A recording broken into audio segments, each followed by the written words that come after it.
ಸಖತ್ ಈಸಿಯಾಗಿ 2 ಮಿನಿಟ್ಸಲ್ಲಿ 9 easy pleats ಮಾಡೋದು ಹೆಂಗಂತ ನೋಡೋಣ. ಸ್ಕಿಪ್ ಮಾಡಿದ ವಿಡಿಯೋನ ಕಂಪ್ಲೀಟಾಗಿ ವಾಚ್ ಮಾಡಿ. ಫಾಸ್ಟ್ ಫೋಲ್ಡ್ ಯಾವಾಗಲೂ ಕ್ಲೈಂಟ್ ರಿಕ್ವೈರ್ಮೆಂಟಲ್ಲಿ ಬೇಸ್ ಆಗಿರುತ್ತೆ and other end of the fabric ತೊಗೊಬಂದು ಎಕ್ಸಾಕ್ಟಾಗಿ ಆ ಫೋಲ್ಡ್ ಮೇಲೆ ಪ್ಲೇಸ್ ಮಾಡಿ ಐರನ್ ಮಾಡಿದ್ರೆ ಸೆಂಟ್ರಲ್ಲಿ ನೋಡಿ ಒಂದು ಗೈಡ್ಲೈನ್ ಸಿಗುತ್ತೆ. ಆ ಗೈಡ್ಲೈನ್ಗೆ ಈಗ ಒಂದು ಫೋಲ್ಡ್ ಮಾಡಿ ಐರನ್, ಅದನ್ನು ಓಪನ್ ಮಾಡಿದ್ರೆ ಇನ್ನೊಂದು ಗೈಡ್ಲೈನ್ ಸಿಗುತ್ತೆ. ಅಲ್ಲಿಗೆ ಒಂದು ಫೋಲ್ಡ್ ಮಾಡಿ ಐರನ್ ಮಾಡಾದ್ಮೇಲೆ ಈಗ 2 ಫೋಲ್ಡ್ಸ್ ಅಟ್ ಎ ಟೈಮ್ ಮಾಡಿಕೊಂಡು ಐರನ್ ಮಾಡಿದ್ರೆ ಹಾಫ್ ದ ವೇ ಕಂಪ್ಲೀಟ್ ಆಗುತ್ತೆ. ಸೊ ಈ ಬಾರ್ಡರ್ನ ಯಾವುದೇ ಕಾರಣಕ್ಕೂ ಓಪನ್ ಮಾಡಬೇಡಿ, ಅದನ್ನು ತಗೊಂಡೋಗಿ ಎಕ್ಸಾಕ್ಟಾಗಿ ಸೆಂಟ್ರಿಗೆ ಪ್ಲೇಸ್ ಮಾಡಿ ಐರನ್ ಮಾಡಿ.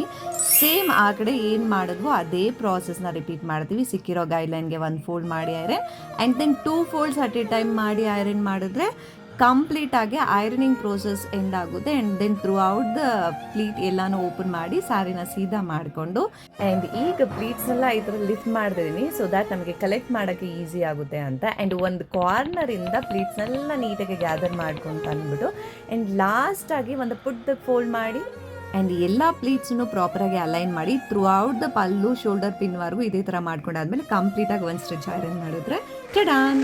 ಇನ್ಫಾರ್ಮೇಟಿವ್ ಅನ್ಸಿದ್ರೆ ಶೇರ್ ಮಾಡಿ, ಲೈಕ್ ಮಾಡಿ, ಫಾಲೋ ಮಾಡಿ. ಸಿಗುವ.